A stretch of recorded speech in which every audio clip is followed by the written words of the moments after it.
I wasn't looking for proof of giants when I started this investigation. I was researching something completely mundane, historical cartography for a project on European trade routes, when I noticed something that made absolutely no sense. For 3 centuries, every major map of Asia showed a massive empire called Tartaria. Abraham Ortelius documented it in 1570. Nicolaus Vischer confirmed it in 1657. Guillaume de Lille mapped its fragmentation in 1757. Then, sometime around 1885, it simply vanished. Not conquered, not renamed through the diplomatic process, just erased. At the same time, and I mean precisely the same historical window, American newspapers exploded with reports of giant human skeletons, not folklore. Official documentation. The Smithsonian Institution collected them, and then they disappeared too. The deeper I looked, the more the official narrative began to collapse. The story we're told is straightforward enough. Tartaria, historians assure us, was merely a geographic term, a European label for the vast, poorly understood regions of Central Asia. The Mongol invasions of the 13th century introduced Europeans to the Tatars, and somehow that morphed into Tartari, possibly confused with Tartarus, the Greek underworld. Just a cartographic convention, they say. Nothing more. The giant skeleton reports, hoaxes and misidentifications, sensational journalism from an era of P.T. Barnum showmanship and Cardiff giant spectacles. The 1869 Cardiff giant hoax in New York proved people would believe anything. The 1877 solid Muldoon hoax in Colorado confirmed the pattern. Case closed. But here's the problem with that explanation. The Cardiff giant was exposed in 4 months. The solid Muldoon lasted weeks. Yet Tartaria appeared on authoritative maps for 300 years, created by different cartographers in different countries, working independently. Abraham Ortelius wasn't some tabloid journalist. He created the first modern atlas. His 1570 map shows Tartaria, Siue Magni Shami Imperi Vem, Tartaria, or the Kingdom of the Great Khan, stretching from the Caspian Sea clear across to the Pacific Ocean. Ask yourself, if this was a simple geographic misunderstanding, why did the world's leading cartographers perpetuate it across multiple generations? Why does the Library of Congress preserve over 150 maps documenting this empire's existence, only to have modern encyclopedias dismiss it as a European confusion? And about those giant skeleton reports, we're talking about hundreds of documented cases, not anonymous Reddit posts, archived newspapers. The World, October 24th, 1822. Horned giants of Pennsylvania, describing 68 skeletons, including one 8-foot specimen with horn-like cranial protrusions. The Chicago Tribune, May 4th, 1912. 18 skeletons near Lake Delavan, Wisconsin, averaging 9 feet tall, exhibiting double rows of teeth. The pattern doesn't fit the explanation we've been given. Let me show you what I mean. When I started pulling maps from the Library of Congress collection, I expected to see Tartaria gradually emerge as Europeans explored Asia, then fade as knowledge improved. That's how cartographic errors typically work. They appear briefly, get corrected, and disappear. That's not what happened. The first detailed maps appear in 1482 with Ptolemy's geography, and Tartaria is absent. Then, in 1570, Ortelius published his atlas, and suddenly, there it is. A massive unified empire spanning the entire Eurasian steppe.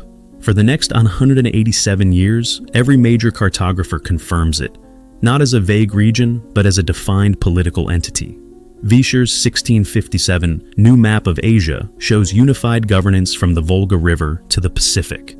De Lille's 1757 Map of Great Tartary documents its fragmentation into multiple regional Tartaries. Then, between 1757 and 1885, a 128-year window, it systematically vanishes, replaced with Turkestan, Mongolia, Siberia, not through documented political collapse, not through conquest that made it into history books. It simply stopped appearing on maps, as if the cartographers collectively agreed to pretend it had never existed. The U.S. Geological Survey maps from 1850 to 1885 show this transition in real time. Tartaria appears less frequently with each edition, replaced piecemeal with modern regional names. No historical event explains this. No documentation exists of why the change occurred. The Wisconsin Library's digital collection preserves these maps in sequence, and the pattern is unmistakable: deliberate, systematic erasure. Now, let's talk about those newspaper reports, because the pattern is far too specific to dismiss as random sensationalism.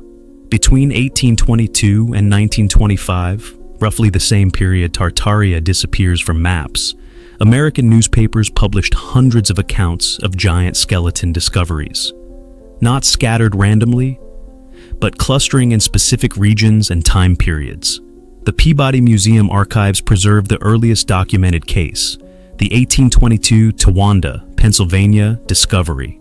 68 skeletons, one measuring 8 feet with unexplained bony protrusions from the skull. But here's where it gets stranger. These reports don't just describe tall skeletons, they describe anatomical impossibilities that repeat with unsettling consistency. Double rows of teeth were reported at Lake Delavan in 1912 and at Walkerton, Indiana in 1925. An advanced cranial capacity exceeding that of modern humans was found at multiple Wisconsin sites, skeletal proportions suggesting heights between 7.5 and 12 feet, documented across 23 states. Burial in elaborate mounds with sophisticated construction was consistent across Midwest sites. The descriptions are too specific to be fabricated independently. If these were hoaxes, we'd expect variation in the claimed anatomical features. Instead, the reports from Pennsylvania in 1822 match Wisconsin in 1912 and Indiana in 1925. The same anatomical details appear in newspapers that had no communication with each other, describing discoveries separated by hundreds of miles and decades of time. Here's where the official narrative completely breaks down. According to the newspaper accounts, and we're talking about dozens of documented cases, the Smithsonian Institution systematically collected these skeletal remains. The Chicago Tribune reported it directly in 1912. The Smithsonian Institution has expressed interest in examining the Lake Delavan specimens. Local Wisconsin historical societies confirm similar reports across multiple sites. So I went looking for the Smithsonian's records. The Smithsonian Institution archives in Washington, D.C. preserve annual reports from 1880 to 1920, the exact window when these giant skeleton discoveries were being reported nationwide. I searched every index, every collection inventory, every anthropological survey published during that period. Zero references to giant human skeletons. Not, we examined them and determined they were misidentified. Not, we investigated and found evidence of hoaxes. Not even, we declined to collect these specimens. Just absolute silence.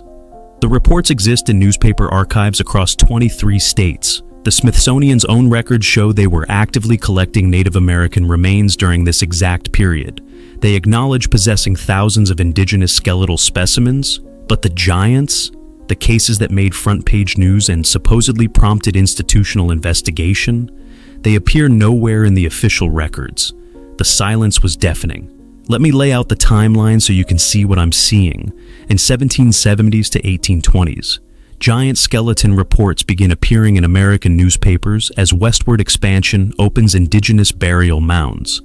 1822 to 1885, reports intensify and become more detailed, clustering in the Midwest and Northeast. In 1757 to 1885, Tartaria simultaneously disappears from European maps with no documented explanation. 1880s to 1910s, peak period of reported Smithsonian collection activity. 1885 to present, complete cartographic erasure of Tartaria, complete institutional silence on giants. 1900s to 1920s, giant skeleton reports cease appearing in newspapers. Ask yourself, what are the odds that two massive historical erasures, one cartographic, one archaeological, occur in precisely the same time frame, affecting evidence from opposite sides of the planet, with both resulting in complete institutional silence? The pattern repeats with unsettling precision. When I started mapping the giant skeleton reports, I expected to find them concentrated around known hoax sites. Cardiff, New York, Beulah, Colorado. That's not what the evidence shows. The report spanned 23 states, Pennsylvania in 1822, Ohio throughout the 1880s, Wisconsin repeatedly between 1891 and 1925, Indiana in 1925, Tennessee in 1845. The geographic distribution follows the timeline of westward expansion and railroad construction almost exactly.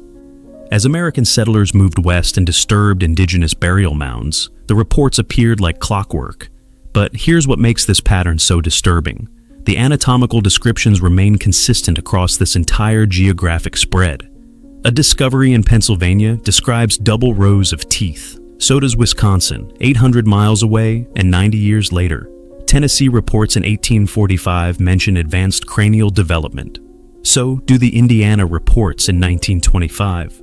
The burial practices, elaborate earthwork mounds with sophisticated internal architecture, appear identical whether you're looking at Ohio River Valley sites or Upper Mississippi excavations.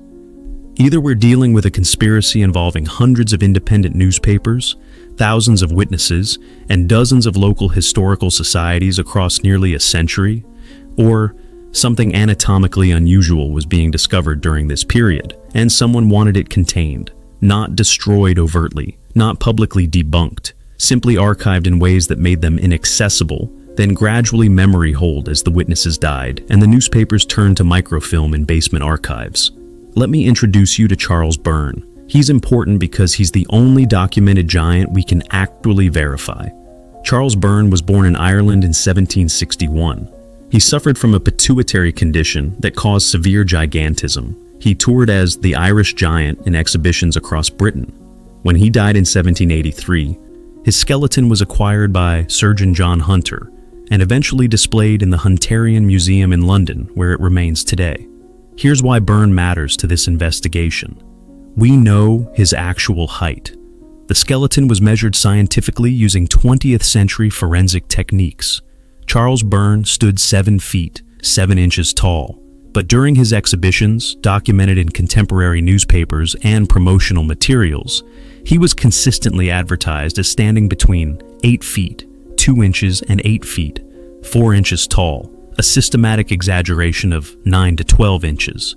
The University of Washington Research Works Archive documents this discrepancy in exhaustive detail. They found that height exaggeration wasn't unique to Byrne. It was standard practice in 19th century exhibitions of human oddities.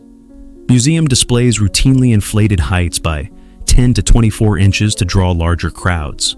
So, when skeptics say the newspaper reports exaggerated giant heights, they're absolutely correct. The question is, by how much?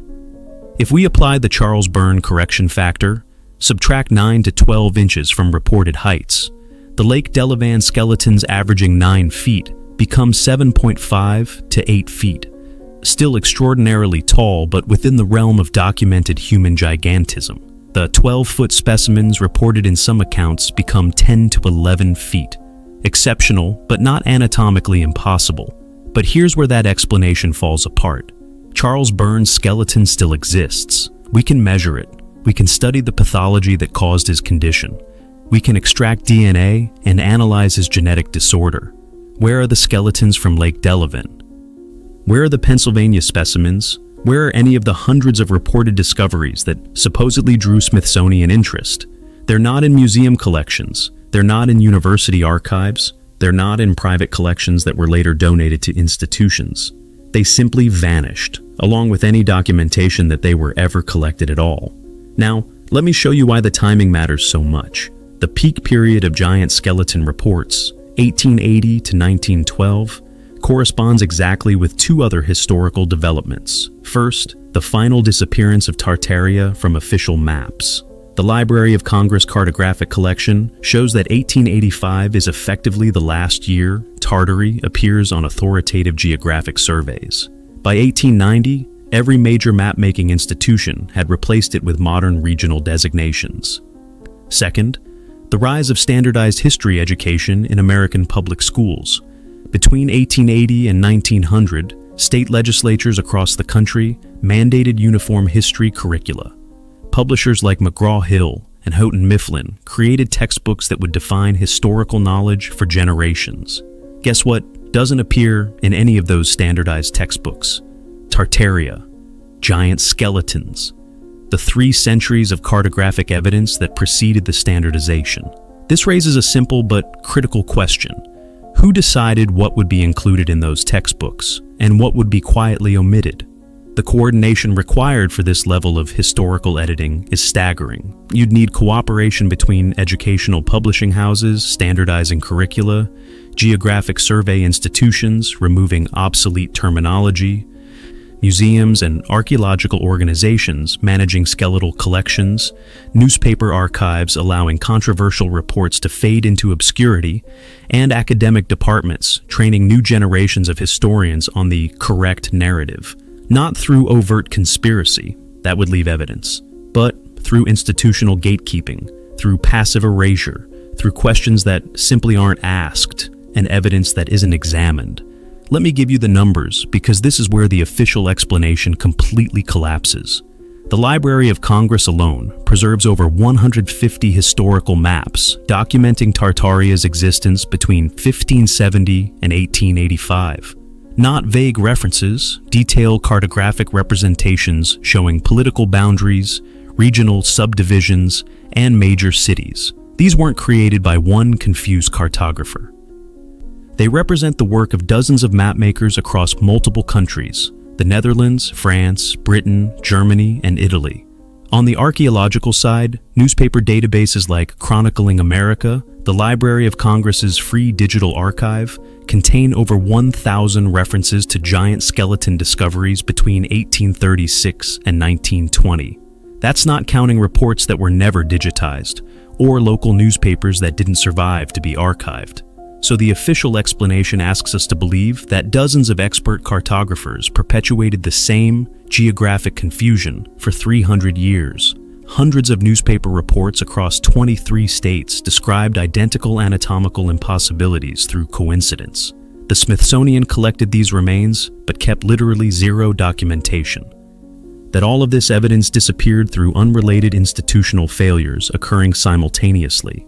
And modern historians noticed none of these patterns despite them being preserved in major archives. Does that make sense to you? Let me walk through exactly where the mainstream explanation falls apart, point by point. We're told Tartaria was just a vague European term for poorly understood Asian regions. But Abraham Ortelius wasn't working blind.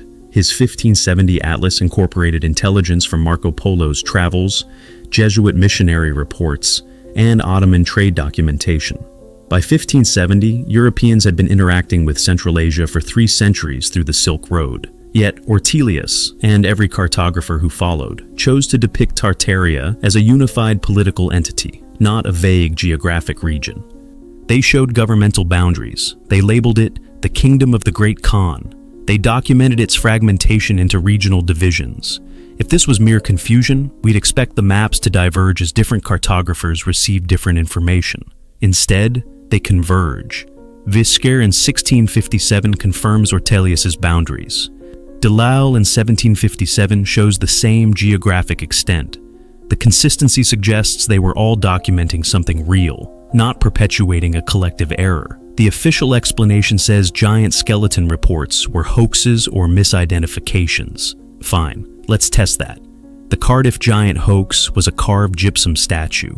It took Chicago sculptors months to create, cost George Hull thousands of dollars, and was exposed within 4 months because the carving marks were obvious under examination. The solid Muldoon hoax in Colorado followed the same pattern: fabricated, expensive, quickly exposed. Now, explain to me how hundreds of independent hoaxsters across 23 states over a 100-year period managed to fabricate skeletal remains convincing enough that newspapers reported them, witnesses examined them, and the Smithsonian supposedly collected them, all while describing identical anatomical features: double rows of teeth. That specific detail appears in reports from Wisconsin, Indiana, Pennsylvania, and Ohio, separated by decades and hundreds of miles. Either every hoaxster independently decided to add double tooth rows to their fabrications, or that feature was genuinely present in multiple discoveries. Advanced cranial capacity, elongated femurs maintaining human proportions, elaborate burial practices, and earthwork mounds. These details repeat with mechanical precision across reports that had no communication with each other. The hoax explanation requires us to believe in a conspiracy more elaborate than the one it's trying to debunk. It requires coordinated fabrication across multiple states, generations of hoaxsters maintaining identical anatomical details, and newspapers from competing publications all participating in the same sensationalist fiction. Here's where it gets truly uncomfortable. The Smithsonian Institution was founded in 1846 specifically to increase and diffuse knowledge. Their mandate was to collect, document, and preserve scientific specimens. During the exact period we're examining, 1880 to 1920, they were aggressively collecting Native American remains. Their own records acknowledge possessing thousands of indigenous skeletal specimens. They collected them, they cataloged them, they stored them, they published reports about them. But for the giant skeletons, the discoveries that made front-page news, that supposedly drew institutional interest, there's nothing. Not catalog entries, not preliminary examinations, not rejection letters explaining why they declined to collect, not debunking reports explaining that the specimens were misidentified as mastodon bones.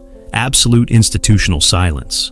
The Smithsonian's official position today is that they never collected giant skeletons, that the reports were hoaxes, and that no such specimens exist in their collections. But newspaper archives across multiple states specifically name the Smithsonian as collecting these remains. The Chicago Tribune in 1912, the New York World in 1822, local Wisconsin historical societies documenting institutional correspondence.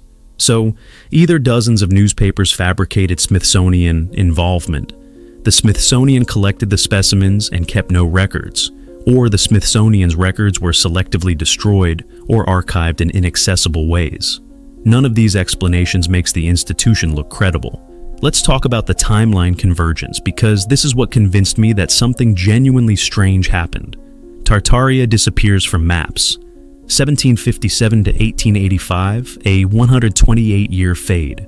Giant skeleton reports peak. 1822 to 1912, a 90-year window. Standardized history education emerges. 1880 to 1900, a 20-year transformation. Smithsonian collecting activity peaks. 1880 to 1920, a 40-year window. All four of these developments intersect between 1880 and 1885. That 5-year period represents the moment when the last authoritative maps removed Tartaria as a designation. Giant skeleton reports reached maximum frequency. American public schools adopted uniform history curricula, and the Smithsonian was most actively collecting anthropological specimens. You're telling me these four developments, erasing a 300-year cartographic tradition, handling hundreds of anomalous skeletal discoveries, standardizing historical education, and establishing institutional authority over American prehistory, all happened independently, with no coordination, and all resulted in the same outcome: complete suppression of alternative historical narratives? The probability of that occurring through coincidence approaches zero. Here's what I find most disturbing. When I started researching this topic, I expected to find academic papers debunking the giant skeleton claims, scientific analyses explaining the reports as misidentified megafauna. Forensic examinations showed the newspaper accounts were exaggerated. I found nothing. Not because academics haven't addressed it, they have.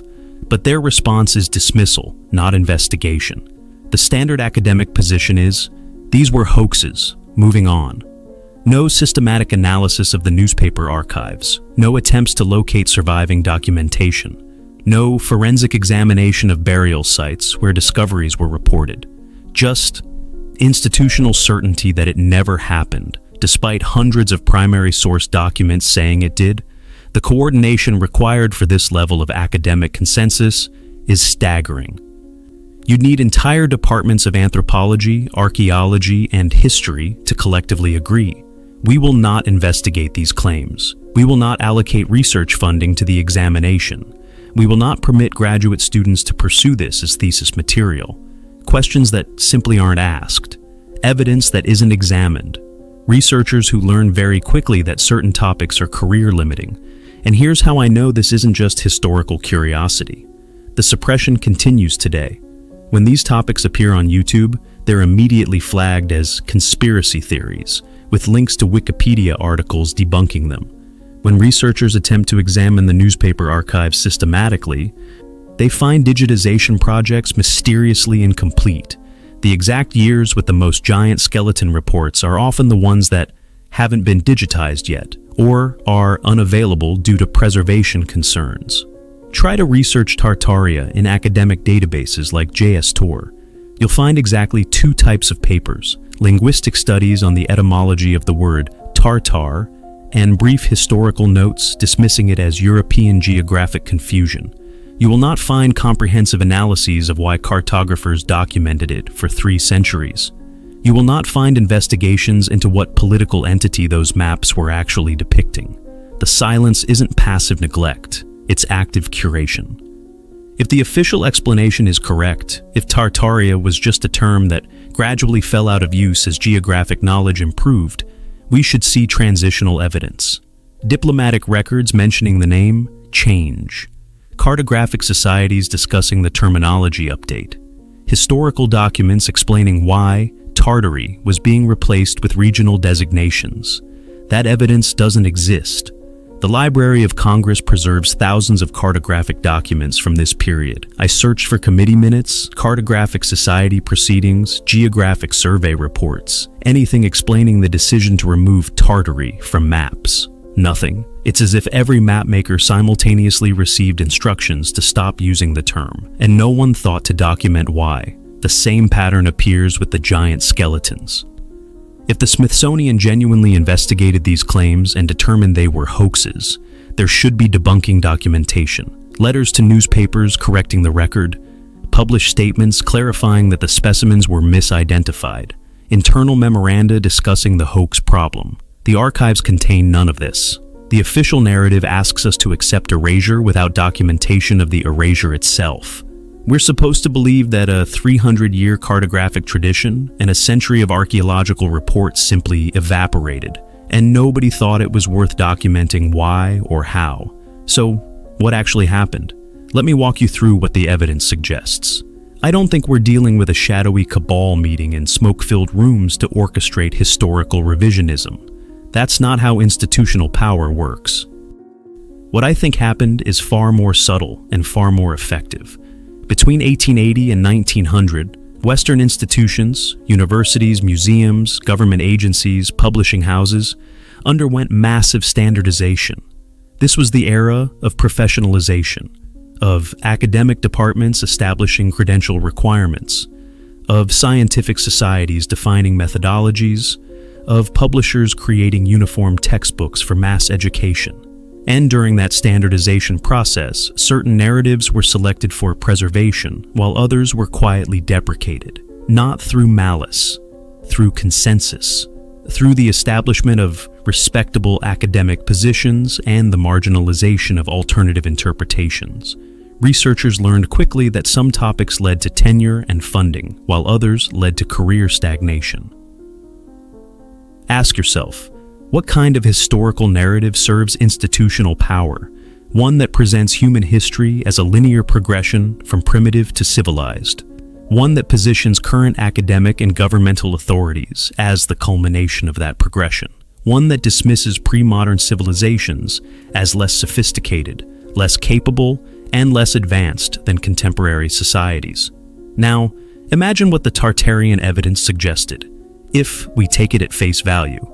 A vast empire spanning Eurasia, documented by 3 centuries of cartography, is somehow absent from historical records compiled after 1885. An empire whose architectural achievements, if the conspiracy theorists examining building proportions are correct, suggested construction capabilities exceeding official historical timelines. An empire whose ruling class possessed physical characteristics, exceptional height, advanced cranial development, that implied biological differences from modern populations. That narrative is dangerous to institutional authority. It suggests that human history is far more complex than the simplified version taught in standardized curricula. It implies that advanced civilizations existed in periods officially classified as Dark Ages or prehistory. It raises the possibility that the primitive peoples encountered during Western expansion were actually remnants of sophisticated cultures that had collapsed, not evolutionary precursors to Western civilization. Most dangerously of all, it suggests that institutional authorities don't actually know the full scope of human history, and that the confidence with which they present historical narratives is unwarranted. Let's talk specifically about the giant priest hypothesis, because this is where the conspiracy theory becomes most specific and most threatening to established narratives. The theory proposes that Tartaria's ruling class consisted of individuals with genuine gigantism, not isolated genetic anomalies, but a sustained bloodline maintaining exceptional height across generations. That this bloodline possessed knowledge, architectural, astronomical, mathematical, that allowed the construction of the massive infrastructure projects conspiracy theorists attribute to Tartaria, and that, during the 18th and 19th centuries, as Western colonial powers expanded across Asia and America, this bloodline was systematically hunted to extinction. Not through military conquest, that would leave records, but through what researchers call genetic erasure, the deliberate disruption of breeding populations, the removal of children from families, the enforced integration with standard height populations, the institutionalization of individuals whose physical characteristics marked them as abnormal. The giant skeleton reports from America fit this pattern perfectly.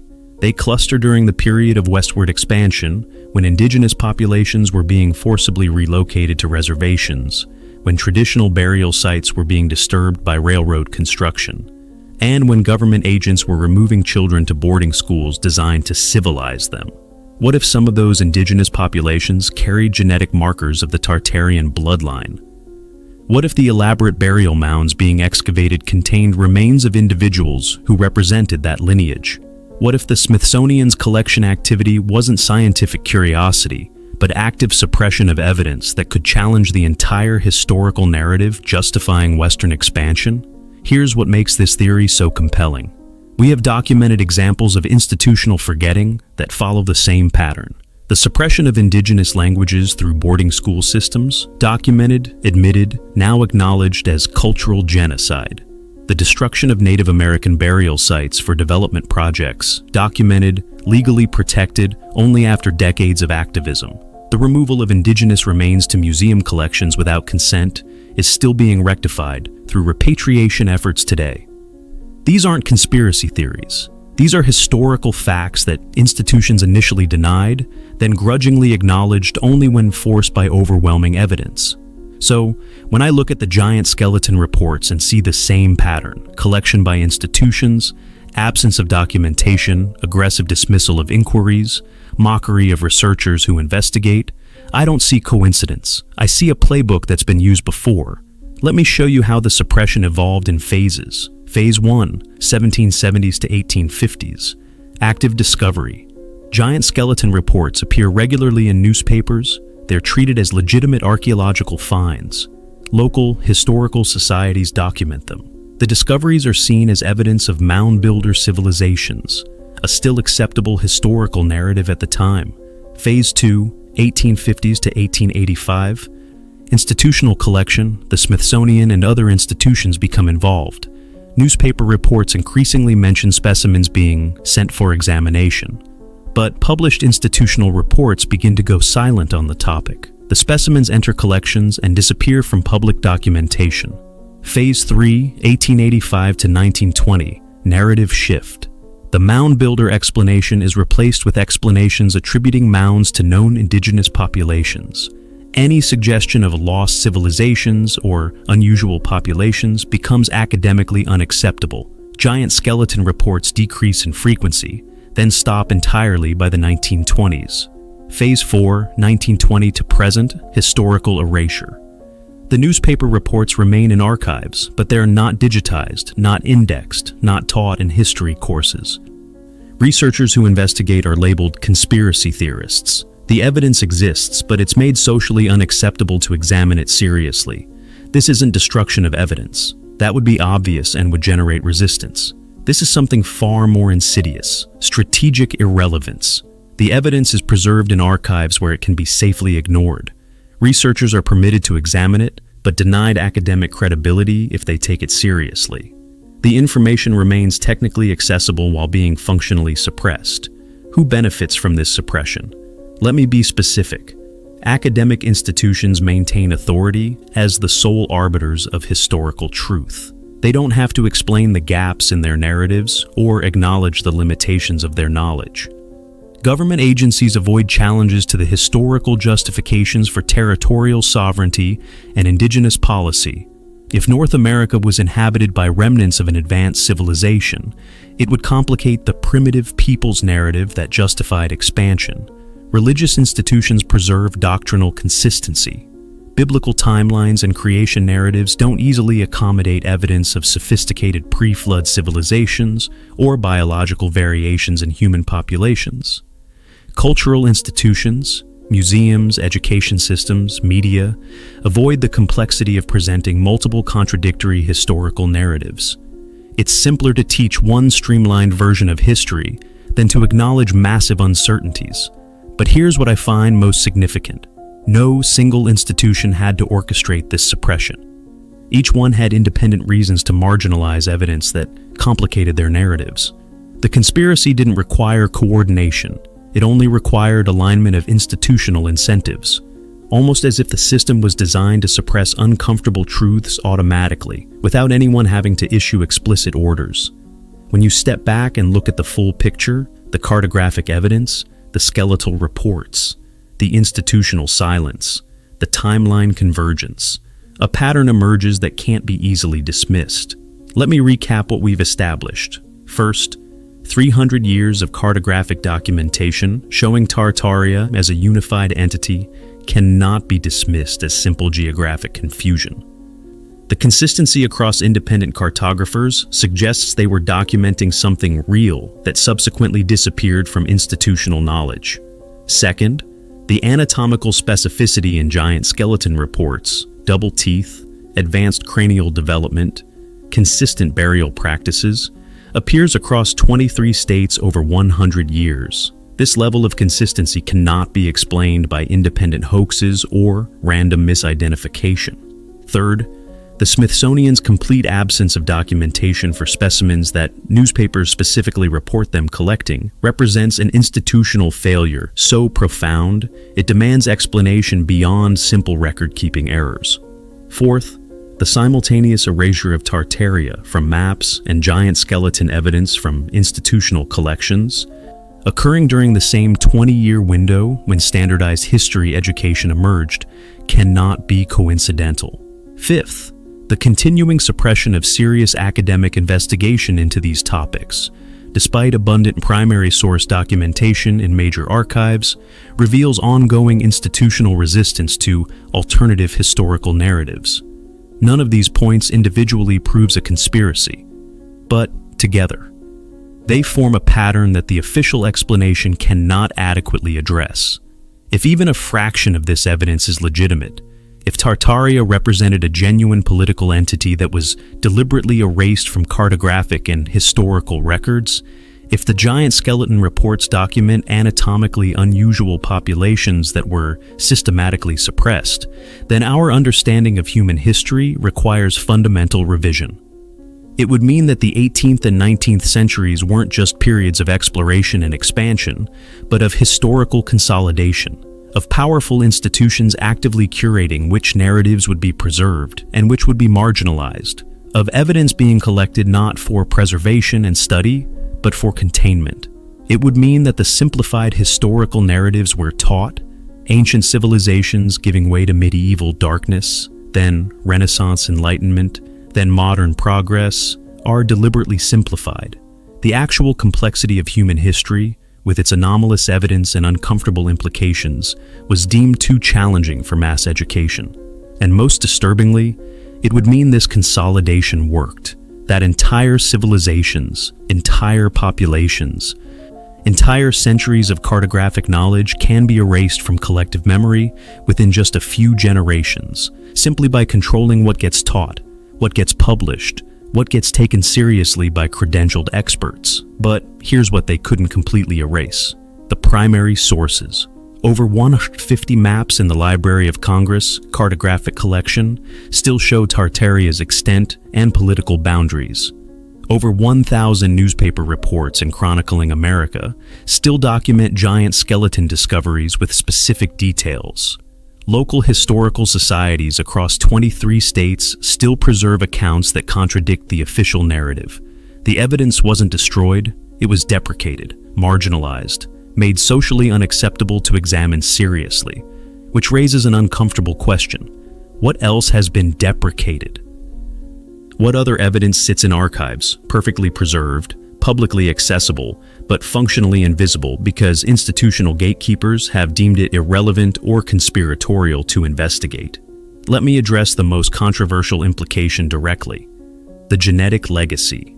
If populations with exceptional height existed historically, whether as ruling classes in Tartaria or as remnants integrated into indigenous American populations, where did those genetic markers go?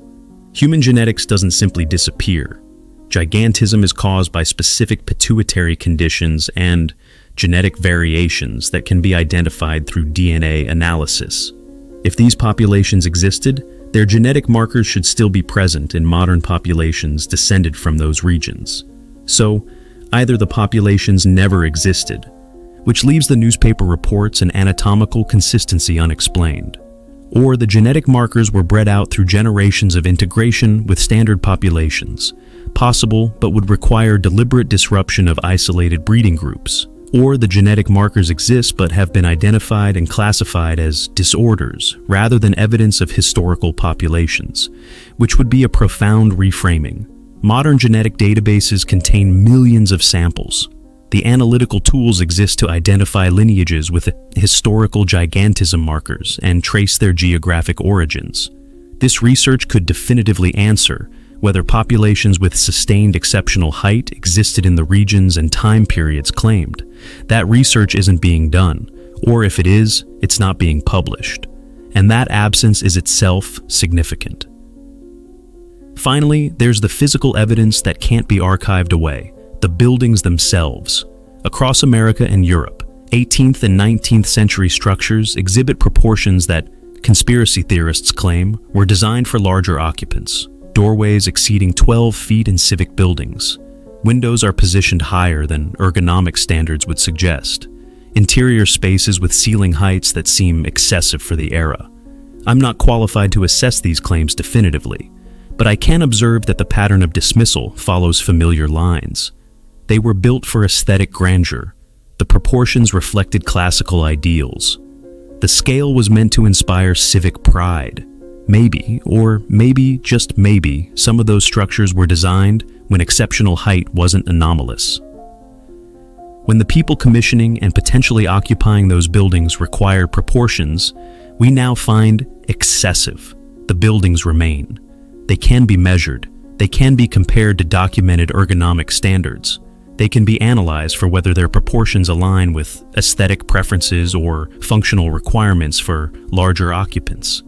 That analysis isn't being done systematically, and I think we know why.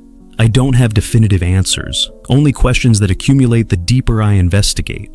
Were the cartographers who documented Tartaria for 3 centuries describing a real political entity, or perpetuating a collective error that somehow remained consistent across generations? I don't know, but the consistency troubles me. Were the giant skeleton reports documenting anatomically unusual populations? Or were they hoaxes and misidentifications that somehow maintained identical anatomical details across 23 states and 100 years? I don't know. But the specificity haunts me. Did the Smithsonian collect those specimens and lose all documentation? Or did they never collect them, despite newspaper reports claiming they did? I don't know. But the institutional silence speaks volumes. Here's what I do know. The evidence exists. It's preserved in major archives. It's publicly accessible. The Library of Congress will show you the maps. Chronicling America will show you the newspaper reports. The Wisconsin Historical Society will show you the local documentation. The information isn't hidden. It's just been made irrelevant. socially unacceptable to investigate seriously, career-limiting for academics to examine without ironic distance. If you take nothing else from this investigation, consider these 3 questions.